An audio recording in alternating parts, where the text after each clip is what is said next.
Lectures है। इस lecture में हम स्पेसिफिकली जो इसके कुछ टॉपिक्स हैं उन पे हमने बात करनी है, और वो टॉपिक्स हैं वो कौन कौन से हैं जिनको हम थ्रू एमसीक्यूज और बहुत इंपॉर्टेंट कॉन्सेप्ट्स हैं उनसे डिस्कस करेंगे।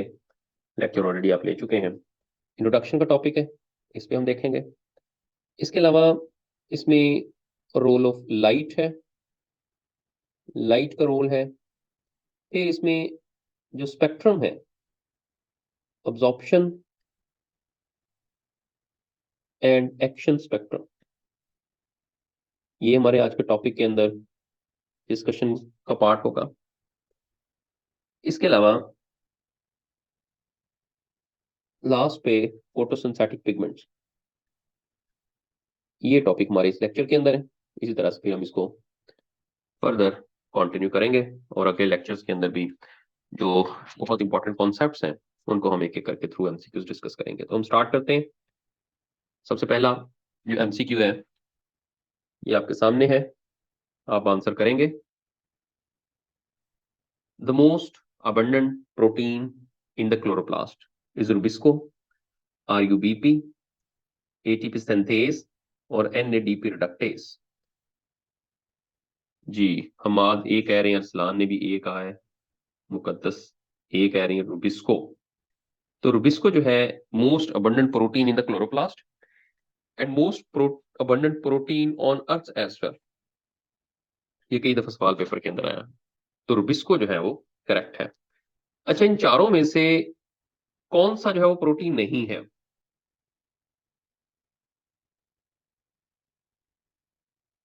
अगर मैं ये कहता हूँ which one of the following is odd among the rest. जी, अलीशा कह रही है कि बी जो है वो प्रोटीन नहीं है। अरसलान कह रहे हैं RUBP, ये प्रोटीन नहीं है। क्या नेचर है RUBP की? RUBP की बाय नेचर अगर प्रोटीन नहीं है तो फिर कौन सा केमिकल कंपाउंड है, कौन बताएगा? माइक ओपन करके आप इसका आंसर कर सकते हैं, मैंने माइक की ऑप्शन खोल दी। कार्बोहाइड्रेट। यस, कार्बोहाइड्रेट करेक्ट, क्योंकि RUBP जो है ये है राइबुलोज। तो राइबुलोज बिस फॉस्फेट जो है उसके साथ साथ 5 जो फॉस्फेट जो है वो अटैच है, तो यानी उसमें दोनों तरफ जो फॉस्फेट उसके अंदर अटैच है। तो राइबोलोज जो है this is one of the keto sugar, ये एक कीटो शुगर है। अब समटाइम क्वेश्चन इसी तरह के भी आ जाते हैं कि इनमें से ऑड कौन सा है, तो साफ जाहिर है फिर जो RUBP है ये यहाँ स्टेटमेंट में आ सकता है ऑड अमंग द रेस्ट, और वो सवाल जो है काफी मुश्किल बन जाता है जब आप सारी इस तरह की देखते हो और आप उस पॉइंट को क्लिक नहीं तो फौरन आपने केमिकल कंपोजिशन पे जाना है। अब देखें ATP सिंथेज है और NADP रिडक्टेज, ये दोनों के दोनों इंजाइम्स हैं, ठीक है। और इंजाइम्स की जो नेचर है मोस्टली आप जानते हैं कि प्रोटीन नेचर है, तो ये प्रोटीन नेचर की इंजाइम है। रुबिस्को भी एक इंजाइम है और हमने यहाँ पे डिस्कस किया पहले कि ये प्रोटीन है। तो इस तरह का क्वेश्चन भी पेपर के अंदर आ सकता है। एटीपी सिंथेज का भी रोल है। ये एटीपी सिंथेज की जो प्रेजेंस होती है ये कहाँ कहाँ प्रेजेंट होता है, बताएगा कोई? कि एटीपी सिंथेज आपने अपनी बुक के अंदर पढ़ा है, इसकी प्रेजेंस कहाँ पर होती है? What is actually the location of the ATP synthase? Mitochondria, cristae पे। माइटोकॉन्ड्रिया में, क्रिस्टी पे, गुड। एक तो इसकी लोकेशन जो है वो क्रिस्टी पे होती है, जो कि माइटोकॉन्ड्रिया की इनर मेम्ब्रेन होती है, इनफोल्डिंग्स होती है, वहां पर होते हैं। इसके अलावा बताएं जरा लोकेशन क्या होगी, कौन बताएगा जल्दी? इलेक्ट्रॉन ट्रांसफर भी इन्वॉल्व होती है क्लोरोप्लास्ट में। क्लोरोप्लास्ट के अंदर होती है, किस जगह पर? थैलाकोइड मेम्ब्रेन में, यस, केमिस्ट्री में। थाइलाकॉइड मेम्ब्रेन के अंदर। चलिए जी, ये सवाल इसमें से 2-3 क्वेश्चन सॉल्व हो गए। अब इसलिए आपको डिस्कशन में जब आप ज्वाइन करते हैं तो फिर बहुत सी चीजें सामने आती हैं। सिर्फ ऑप्शन को सेलेक्ट कर लेना है, उस ऑप्शन तक पहुंचना, बल्कि आपने तमाम चीजों को सोचना है और आपको हर चीज का पता होना चाहिए उस ऑप्शन के अंदर कि जो जो चीजें अवेलेबल हैं, क्या आप उनके बारे में आपको कॉन्सेप्ट है। अगर नहीं है तो फिर आपने फौरन से उसको जो है वो देखना है कि ये कहाँ लिखा हुआ है और कौन सा इसके अंदर करेक्ट ऑप्शन बनता है। नेक्स्ट क्वेश्चन है the product of photosynthesis in the green plant. क्या प्रोडक्ट होगी फोटोसिंथेसिस की ग्रीन प्लांट के अंदर? ये डिफरेंट आपके पास ऑप्शन है। ग्लूकोज प्लस ऑक्सीजन है, ग्लूकोज का एक जनरल फॉर्मूला है, उसमें आप नंबर ऑफ कार्बन को शो कर रहा है, हाइड्रोजन और ऑक्सीजन को, और चार्ली के अंदर एनर्जी आपको साथ दिखा रहा है, और डेल्टा के अंदर C6H12O6 plus 6O2 plus H2O। जी, अब इसमें करेक्ट जो इक्वेशन आपने बतानी है उसमें आप जानते हैं कि दोनों तरफ वाटर आपने लाजमी दिखाना है फोटोसिंथेसिस के अंदर। अब वो बैलेंस भी हो सकती है, लेकिन यहाँ पर जो सबसे करेक्ट आएगी वो डेल्टा को मैं चूज करूंगा, क्योंकि आपको प्रोडक्ट के अंदर वाटर भी मिल रहा है। तो आपने जो फोटोसिंथेसिस की इक्वेशन लिखनी है वो अपने एग्जैक्ट इक्वेशन लिखनी है जो कि पूरी इक्वेशन है, यानी कि 6CO2 प्लस 12H2O, ओके, और बन जाएगा C6H12O6 plus 6O2 plus 6H2O। ये एग्जैक्ट इक्वेशन है। फिर यहाँ पर क्लोरोफिल मेंशन होगा साफ जाहिर, और साथ जो है वो लाइट की प्रेजेंस में ये फिनोमेना होगा। तो इस वजह से इसके अंदर डेल्टा है। ज्यादातर लोगों ने डेल्टा ही कहा था। बहरहाल अल्फा इसमें नहीं आएगा क्योंकि उसमें वाटर नहीं है, नीचे ज्यादा करेक्ट है। तो आपने बेस्ट ऑप्शन को चूज करना है, तो बेस्ट ऑप्शन इसके अंदर डेल्टा है। सर वो होता है कि वाटर नो नेट हील्ड होता है, उसमें हम क्या कहेंगे?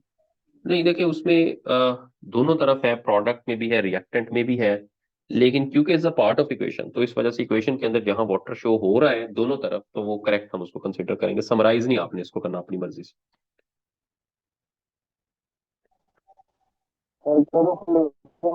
जी, उसके बाद हम आ जाते हैं नेक्स्ट क्वेश्चन पे। Oxygen which is liberated during photosynthesis comes from the carbon dioxide, water, chlorophyll और लाइट। जो ऑक्सीजन जो है वो लिबरेट होती है यानी रिलीज होती है फोटोसिंथेसिस के दौरान, तो फोटोसिंथेसिस में जो रिएक्टेंट्स होते हैं वहां आप जानते हैं कि कार्बन डाइऑक्साइड के पास भी ऑक्सीजन है, वाटर के पास भी ऑक्सीजन है। तो एक्चुअल जो ऑक्सीजन रिलीज हो रही होती है वो कहाँ से प्रोड्यूस होती है, तो ये क्वेश्चन जो है वो पेपर के अंदर आ सकता है। जी, ज्यादातर लोगों ने आंसर बीटा किया है। यस, इसके अंदर जो करेक्ट ऑप्शन है वो बीटा ही है।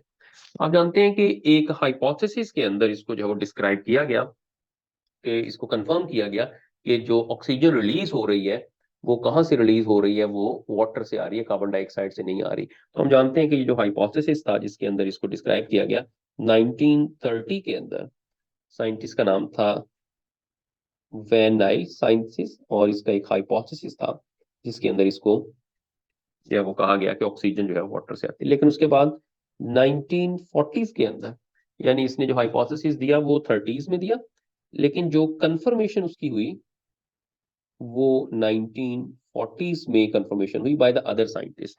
तो इसका तो सिंपली हाइपोथेसिस था, लेकिन हाइपोथेसिस को बाद में टेस्ट किया गया, अदर साइंटिस्ट ने उसको कंफर्म किया, और वहां पर उन्होंने फिर जो ऑक्सीजन के लिए जो आप जानते हैं बायोलॉजिकल ट्रेसर, जो कि हैवी आइसोटोप O18 यूज किया था। तो कंफर्मेशन के अंदर हमने देखा कि इसके अंदर उन्होंने यूज किया था बायोलॉजिकल ट्रेसर, जैसे मैंने भी आपको बताया, and that biological tracer O18 was used in the experiments. तो ये दो डेट्स इसमें याद रखनी है, और इसका हाइपोथेसिस है, आगे एक क्वेश्चन जो है वो आ रहा है, उस पे हम फर्दर इस पर डिस्कशन करते हैं।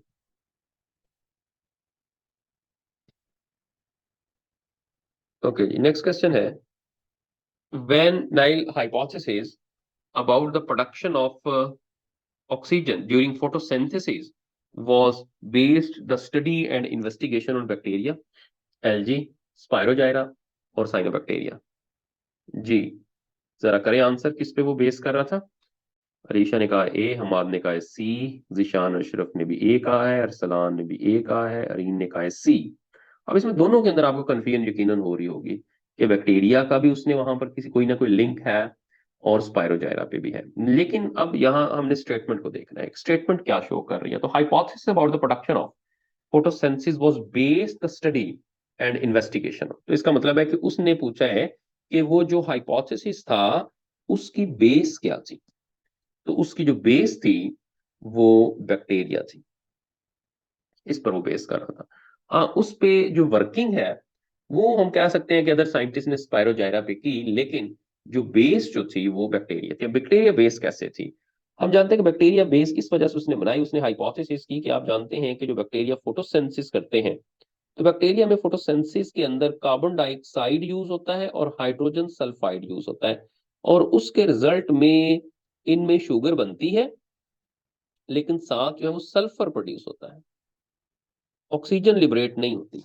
तो उसने ये देखा कि अगर ऑक्सीजन कार्बन डाइऑक्साइड से आ रही होती तो यहां पर भी ऑक्सीजन होनी चाहिए थी, लेकिन यहाँ ऑक्सीजन क्यों नहीं है। तो उसने ये एक टेंटेटिव एक्सप्लेनेशन दी। आप जानते हैं हाइपोथेसिस जो होता है ये एक जस्ट स्टेटमेंट, तो उसने कहा यकीनन जो ऑक्सीजन है वो वाटर से आती होगी, क्योंकि जब वाटर कार्बन डाइऑक्साइड से रिएक्ट होना शुरू हुआ तो उस वक्त ऑक्सीजन प्रोड्यूस होना शुरू हुई।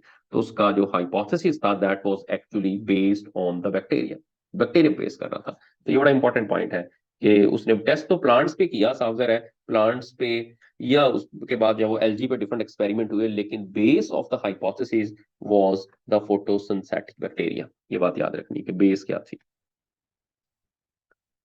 ओके जी, नेक्स्ट क्वेश्चन है, which of the following does not use water as a proton donor? Cyanobacteria, plants, algae और green sulfur bacteria? जी करें जरा आंसर।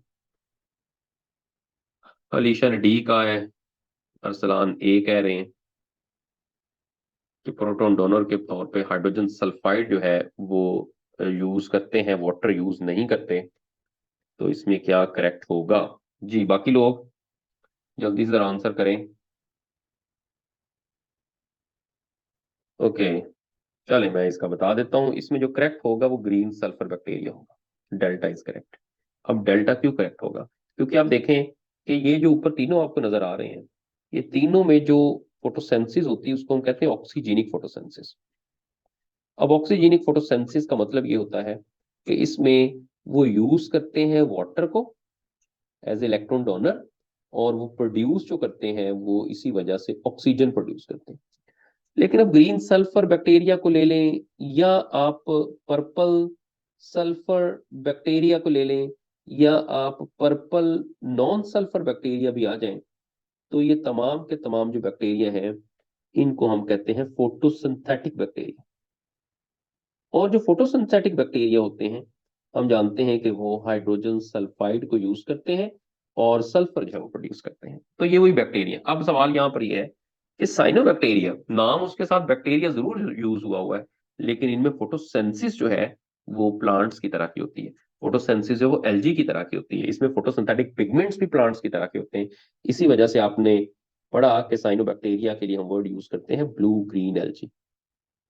अब इसके लिए ब्लू ग्रीन एल्जी क्यों वर्ड यूज होता है? इसी वजह से कि इसमें फोटोसिंथेसिस एल्जी की तरह की उसी तरह के पिगमेंट है, और ये एक ऐसा ऑर्गेनिज्म है जो कि वाटर को यूज नहीं करे, जो वाटर को यूज करेगा फोटोसिंथेसिस के लिए। लेकिन ग्रीन सल्फर बैक्टीरिया जो है वो वाटर को यूज नहीं करेगा फोटोसिंथेसिस के लिए।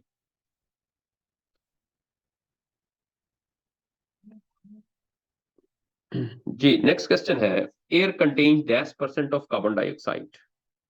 0.04 to 5.4, 0.1 to 0.2, 0.06 to 0.08, 0.03 to 0.04। जी कौन सी कार्बन डाइऑक्साइड की अमाउंट जो है वो, कितनी अमाउंट हवा के अंदर कार्बन डाइऑक्साइड की होती है? जिशान अरसलान जो है वो सब ने डेल्टा कहा है, मुकद्दस भी डेल्टा कह रही है। Yes delta is correct. ये अमाउंट इसके अंदर कार्बन डाइऑक्साइड प्रेजेंट होती है अप टू 1%। अगर मैक्सिमम भी हो जाए तो वो 1% तक हो सकती है। तो इस तरह के जो नंबर के क्वेश्चन है वो भी आपने याद रखने हैं। ओके जी, अगले सवाल पे आते हैं। नेम द साइंटिस्ट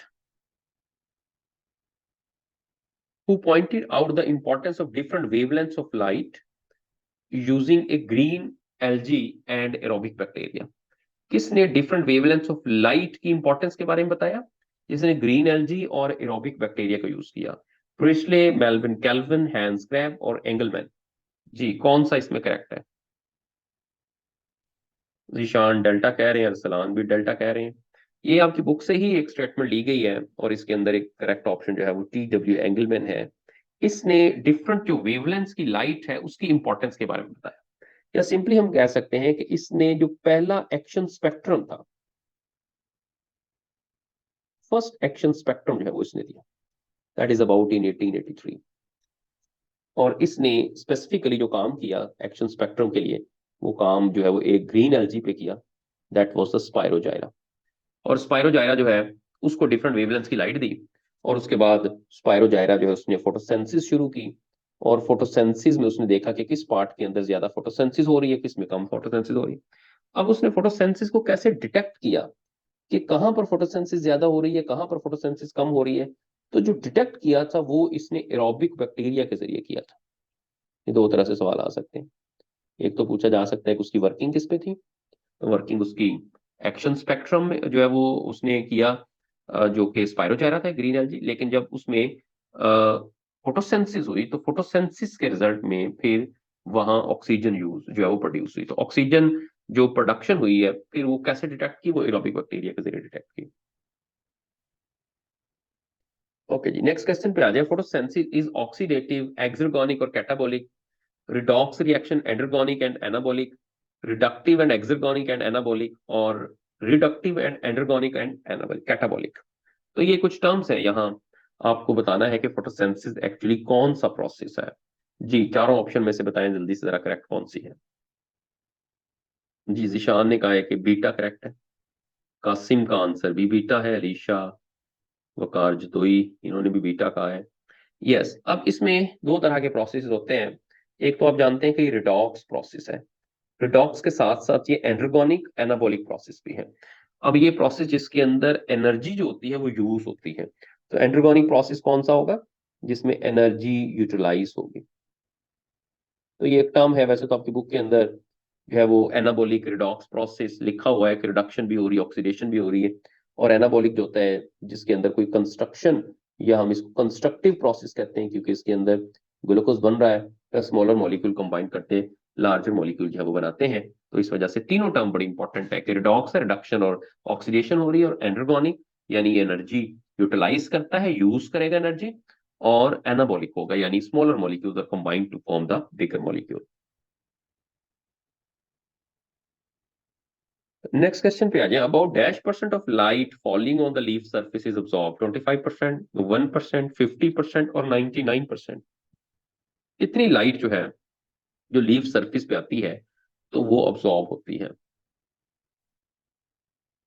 जी, सबके आंसर जो है वो सही आ रहे हैं, और वो है 1%। तो जितनी भी लाइट होती है उसमें से सिर्फ 1% लाइट अब्सॉर्ब होती है। तो यहाँ एक दो चीजें और नोट कर लें कि जो लाइट अब्सॉर्ब होगी वो लाइट साथ ही डिसअपेयर हो जाती है। दो तीन चीजें आपको यहाँ पर बताऊं, दैट लाइट इज डिसअपेयर। और साथ ही जो लाइट अब्सॉर्ब होगी, डिसअपेयर होगी, वही लाइट जो है अफेक्टिव होगी फोटोसिंथेसिस के लिए, उसी लाइट ने फोटोसिंथेसिस करनी है। बाकी जो 99% लाइट होती है, या तो वो रिफ्लेक्ट कर जाती है या वो ट्रांसमिट हो जाती है। तो इसका मतलब है कि वो लाइट जो ट्रांसमिट हो जाएगी या रिफ्लेक्ट करेगी वो फोटोसेंसिस के लिए इफेक्टिव नहीं होगी। तो आप जानते हैं कि अब्जॉर्प्शन स्पेक्ट्रम हमें यही बता रहा है कि डिफरेंट वेवलेंथ्स ऑफ लाइट जो है वो अब्सॉर्ब हो रही है, और एक्शन स्पेक्ट्रम हमें फिर ये बताता है कि जौन सी लाइट ज्यादा अब्सॉर्ब होगी वो फोटोसेंसिस ज्यादा करेगी, जो लाइट कम अब्सॉर्ब होगी वो फोटोसेंसिस कम होगी करेगी। आप जानते हैं कि ग्रीन और येलो लाइट जो है they are the least effective for the photosynthesis, lecture के दौरान आपने पढ़ा। और वो इसी वजह से कि उसकी अब्सॉर्प्शन कम होती है, और ब्लू लाइट और रेड लाइट जो होती है वो ज्यादा अब्सॉर्ब हो रही है, इसी वजह से वो ज्यादा इफेक्टिव होती है फोटोसेंसिस के लिए। ओके, नेक्स्ट क्वेश्चन है, विच of the following pigment does not occurs in the chloroplast.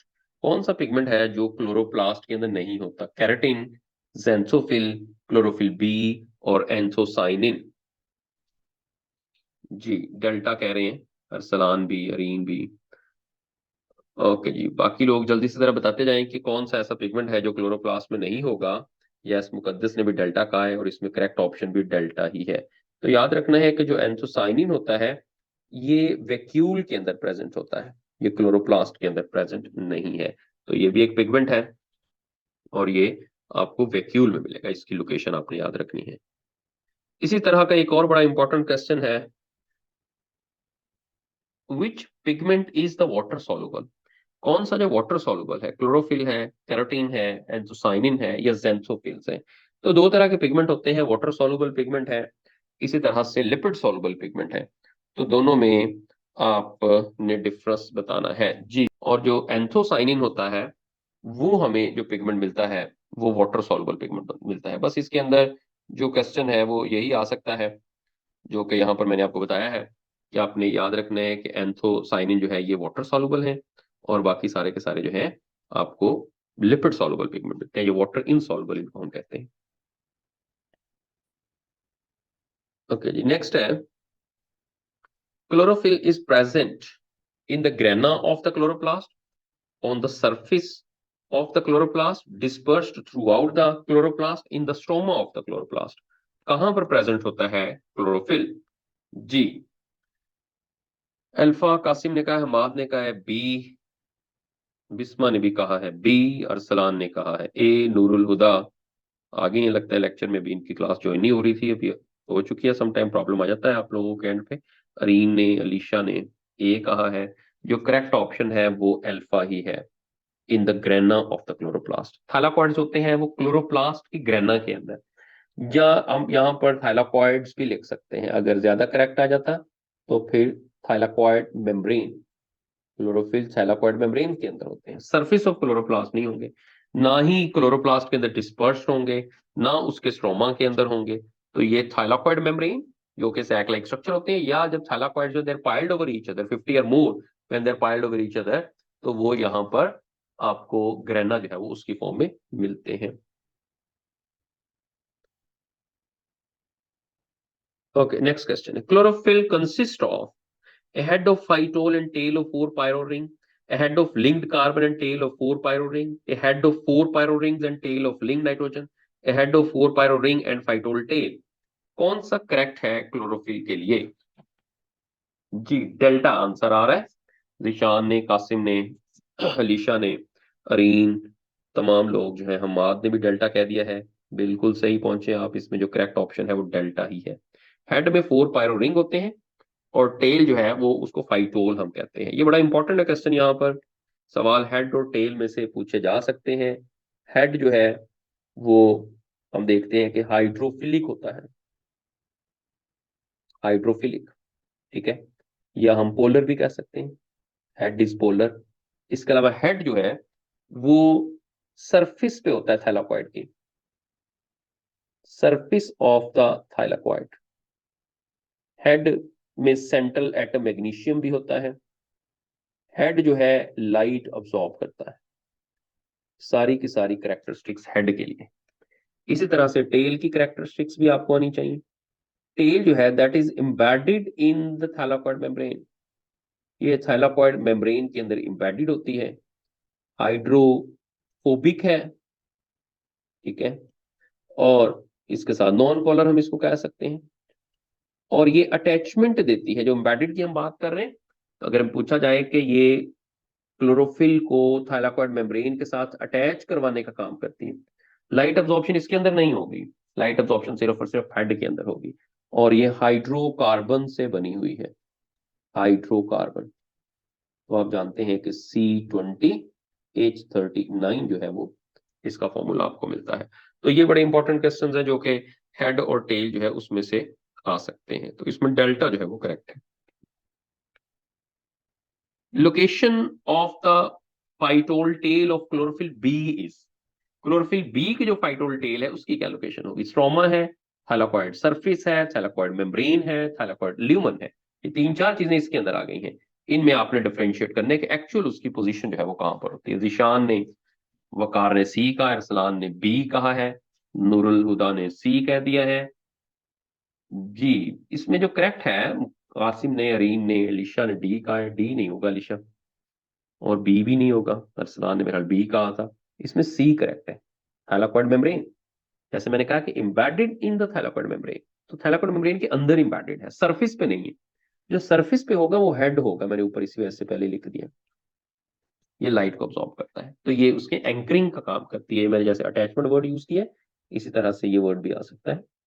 ये बताएं, एंकरिंग का काम, एंकर्ड करने का, जोड़ने का काम जो है वो टेल करेगी, और वो इम्बेडेड फॉर्म में होती है। और आप जानते हैं कि ज्यादातर जो नॉन पोलर स्ट्रक्चर होते हैं वो इम्बेडेड होते हैं किसी स्ट्रक्चर में, चाहे वो अमाइनो एसिड हो, चाहे वो यहाँ पिगमेंट है, या चाहे वो कोई प्रोटीन है, चाहे वो कोई लिपिड है। वो सारे स्ट्रक्चर जो हाइड्रोफोबिक होते हैं, they are embedded in that, वो इम्बेडेड फॉर्म में हमें मिलते हैं। ओके, नेक्स्ट क्वेश्चन पे आ जाए, which light is strongly absorb by the carotenoids. कौन सी लाइट कैरोटेनॉइड स्ट्रांगली अब्सॉर्ब करते हैं? ये भी बड़ा इंपॉर्टेंट है, कैरोटेनॉइड का, क्लोरोफिल का, क्लोरोफिल ए का, क्लोरोफिल बी का। ये लेक्चर के दौरान सारे आपको बताए थे। कौन सी लाइट कैरोटेनॉइड स्ट्रांगली अब्सॉर्ब करेंगे? Red to orange, yellow green, yellow red, और ब्लू वॉलेट। जी, वकार ने ए कहा है, जीशान, नूरुल हुदा ने डी कहा है, हमाद ने भी डी कहा है। जल्दी जल्दी आंसर करते जाएं। बिस्मा ने ए कहा है। जी, तो सुन लें, इसमें जो सही आंसर है वो डेल्टा है, ब्लू वॉलेट को स्ट्रांगली अब्सॉर्ब करेंगे। क्योंकि मैंने अब यहाँ एक बड़ा सिंपल सा ट्रिक आपको यहाँ पे बता देता हूँ, वो ये कि जो उनका कलर होगा, अगर हम कैरोटेनॉइड्स को देखते हैं, तो आप जानते हैं कि कैरोटेनॉइड्स होते हैं ये, एक तो हम ये जानते हैं कि टर्पेनॉइड्स हैं, लिपिड्स हैं। अब इनका कलर क्या है? कैरोटेनॉइड्स का कलर है येलो, ऑरेंज, रेड, ये आपको कलर जो है वो इसका मिलता है।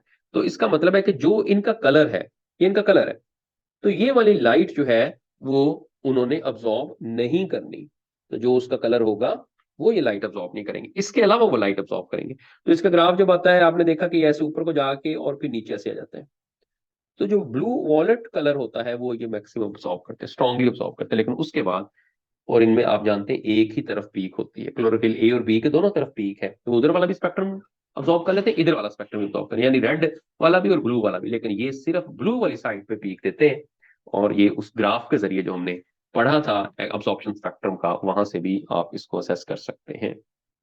अच्छा, कैरोटेनॉइड्स के बारे में थोड़ा सा मजीद आप, कुछ सवाल तो यहाँ पर आगे आ ही रहे हैं। एक तो यहाँ बता दिया कि स्ट्रांगली अब्सॉर्ब करेंगे blue wallet wavelength of light को। अब कैरोटेनॉइड्स हो गए या क्लोरोफिल बी हो गए, ये असेसरी पिगमेंट्स होते हैं, इनके लिए एक वर्ड यूज किया जाता है। और क्लोरोफिल ए आप जानते हैं इज द मेन पिगमेंट। तो एक तो आपने याद रखना है कि ये है असेसरी पिगमेंट्स। अब असेसरी पिगमेंट्स होते हैं, वो क्या करते हैं, वो सिंपली लाइट को अब्सॉर्ब करते हैं और अब्सॉर्ब करके ट्रांसफर कर देते हैं टुवर्ड्स द क्लोरोफिल ए।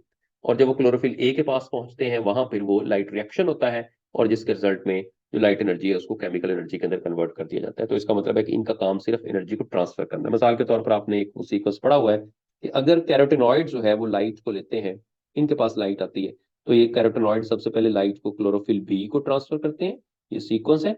और क्लोरोफिल बी जो है वो लाइट को क्लोरोफिल ए को ट्रांसफर करते हैं, और chlorophyll A is the main pigment जो कि वहां जाकर लाइट को प्रोसेस कर देते हैं, या आप कहते हैं उनको केमिकल एनर्जी के अंदर कन्वर्ट कर देते हैं। अब कैरोटेनॉइड्स पे थोड़ा सा मैं यहाँ पे बात कर लूं कि कैरोटेनॉइड्स की दो फॉर्म आपको मिलती हैं। कुछ सवाल यहाँ से आ सकते हैं। कैरोटेनॉइड्स में आपको दो फॉर्म मिलती हैं। इसमें एक आपको मिलते हैं कैरोटीन, ये भी कैरोटेनॉइड्स हैं। और दूसरे आपको जो है वो मिलते हैं ज़ैंथोफिल्स, ये भी कैरोटेनॉइड्स होते हैं। दो फॉर्म आपको मिलेंगे। अब जो कैरोटीन्स होते हैं, ये हम जानते हैं कि ये एक ऑरेंज रेड पिगमेंट है, कलर वही होगा जो कि उनका है, थोड़ी सी वेरिएशन के साथ आपको यहाँ पर मिलता है, और ऑरेंज रेड है। और ये वाले जो होते हैं ये सिंपली येलो टू ऑरेंज होते हैं। ये एक तो इनके थोड़ा सा जो इनमें फर्क है वो मैं आपको यहाँ पर बता रहा हूँ। और इसमें अब साफ ज़ाहिर है, जैसे मैंने बताया कि जो कैरोटीन्स हैं या कैरोटेनॉइड्स हैं, सिंपली ये लिपिड्स हैं। इनके अंदर आइसोप्रोनॉइड यूनिट्स होते हैं, क्योंकि हम लिपिड्स को ऑलरेडी पढ़ चुके हैं।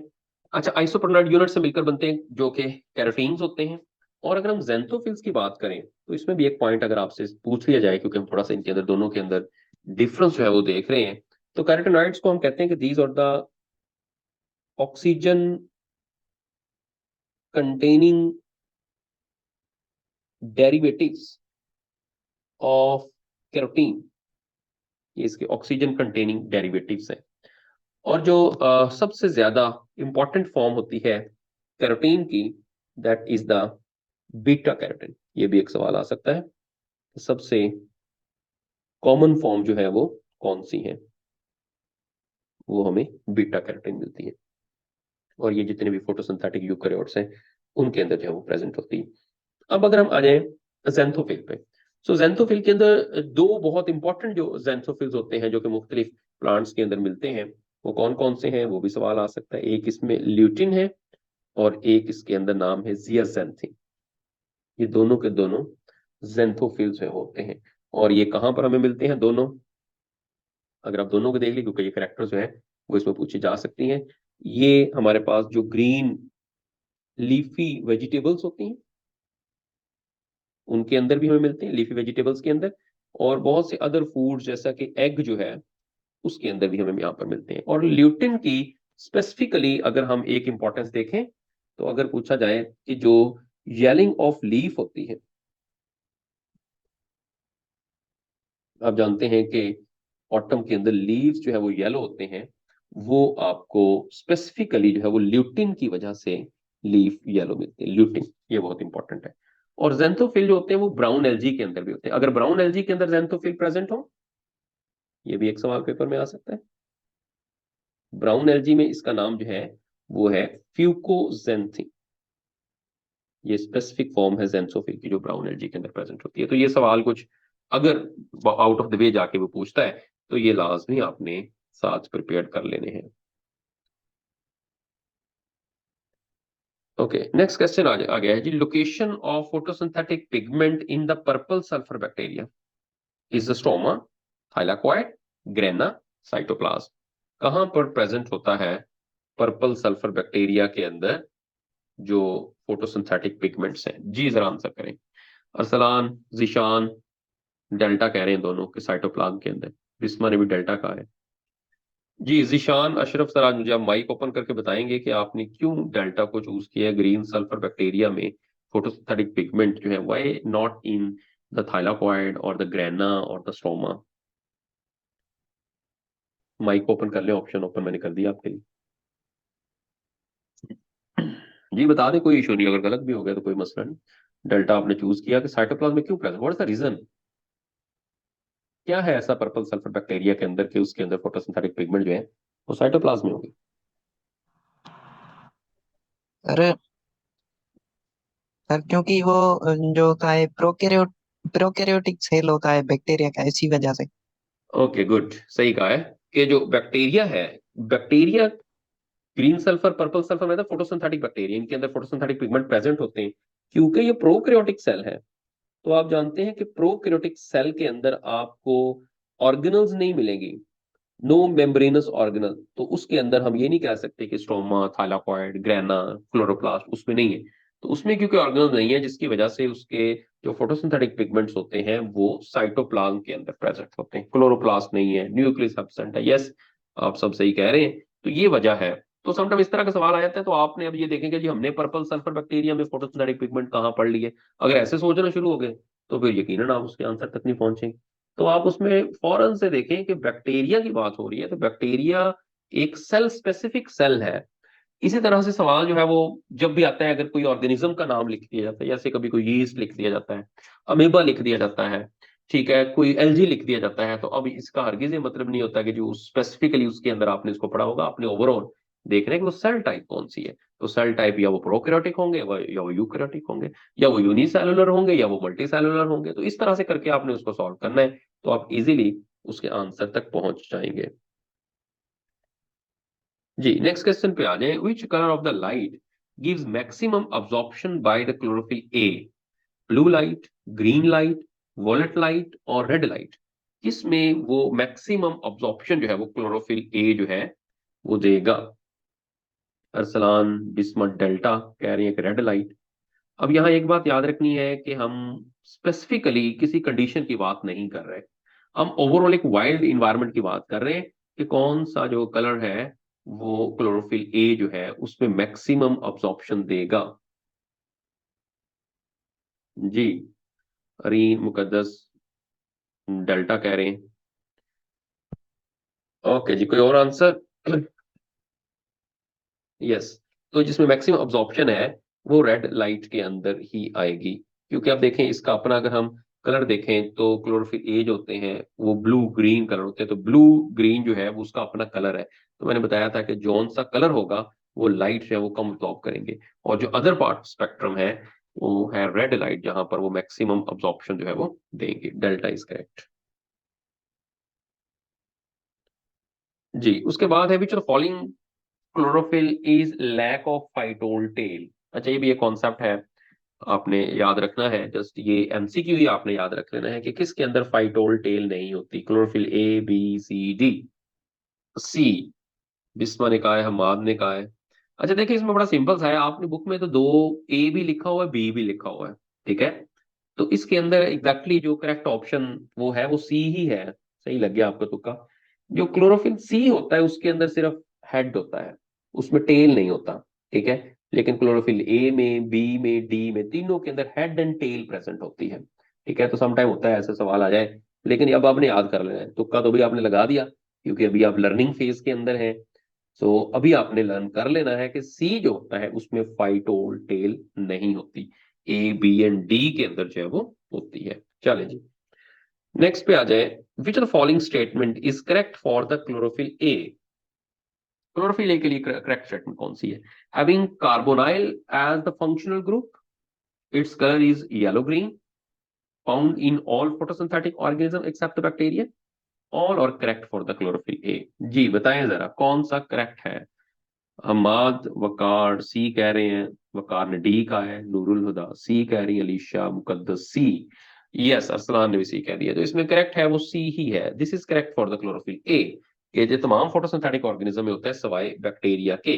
लेकिन ये ऊपर वाले जो दोनों स्टेटमेंट है ये क्लोरोफिल बी के लिए करेक्ट है, क्लोरोफिल बी के लिए, कि क्लोरोफिल बी में कार्बोनिल ग्रुप होता है लेकिन ए के अंदर जो है वो मिथाइल ग्रुप होता है।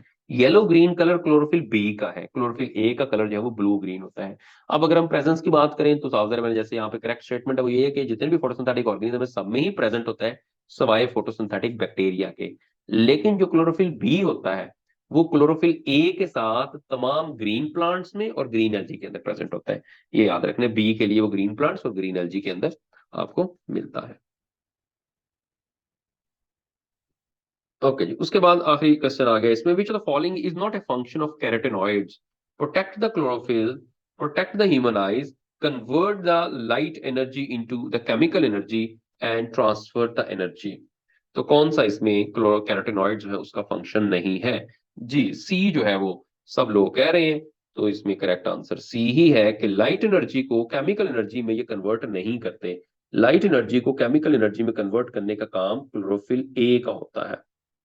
क्लोरोफिल जो कैरोटेनॉइड्स हैं ये प्रोटेक्ट कर सकते हैं क्लोरोफिल को, ह्यूमन आईज को प्रोटेक्ट जो है वो प्रोटेक्ट करते हैं, ट्रांसफर कर सकते हैं लाइट को जैसे मैंने भी आपको बताया, और इसके साथ साथ ये पोलिनेशन के अंदर भी हेल्प कर सकते हैं क्योंकि इनमें डिफरेंट जो कलर्स हैं वो इसकी वजह से बनते हैं। इसका कलर रेड है, येलो है, ऑरेंज है, अट्रैक्टिव कलर्स होते हैं, पोलिनेशन के अंदर आ सकता है, सीड डिस्पर्सल के अंदर जो है ये रोल प्ले कर सकते हैं।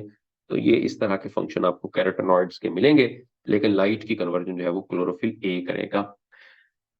ओके, तो ये हमारे पास अभी हमने स्पेसिफिक टॉपिक्स पढ़े हैं जो कि फोटोसिंथेसिस के हैं, लेकिन अभी आगे हमारे पास और लेक्चर्स हैं उन पे हमने अलग-अलग से एमसीक्यू, और वो ज्यादा इंपॉर्टेंट हैं, जैसे कि फोटोसिंथेसिस के रिएक्शंस पे, लाइट रिएक्शन, डार्क रिएक्शन, बड़े इंपॉर्टेंट क्वेश्चन हमने उस पर डिस्कस करने हैं और ज्यादातर आता भी उस पार्ट में से है। फिर आगे रेस्पिरेशन का आ गया, रेस्पिरेशन में बड़े इंपॉर्टेंट पॉइंट है, ग्लाइकोलाइसिस है, इसके अलावा क्रेब्स साइकिल है, फिर आप जानते हैं उसमें इलेक्ट्रॉन ट्रांसपोर्ट चेन है, केमियोस्मोसिस है। तो इसका बहुत इंपॉर्टेंट है और ये सवाल थोड़ा सा ट्रिकी भी आ जाता है, और जो है वो ज्यादा सवाल भी इसमें से आते हैं, तो इस वजह से साथ साथ आपने इसको कवर करते रहना है। और इसी तरह से हम लेक्चर के बाद जो बहुत इंपॉर्टेंट कॉन्सेप्ट्स होंगे उनको हम डिस्कस करते जाएंगे, और इंशाल्लाह ताला आपका इससे बाहर जो है वो सवाल नहीं आने वाला। ये ही कॉन्सेप्ट होंगे जो आपके एग्जाम के अंदर जो पूछे जाएंगे। बस आपके एंड पे आके आप कितनी अच्छी तैयारी कर लेते हैं और चीजों को साथ साथ ग्रेजुअली अगर जो है वो आप उसको याद करते जाते हैं तो फिर एट द एंड आपके लिए प्रॉब्लम नहीं होती।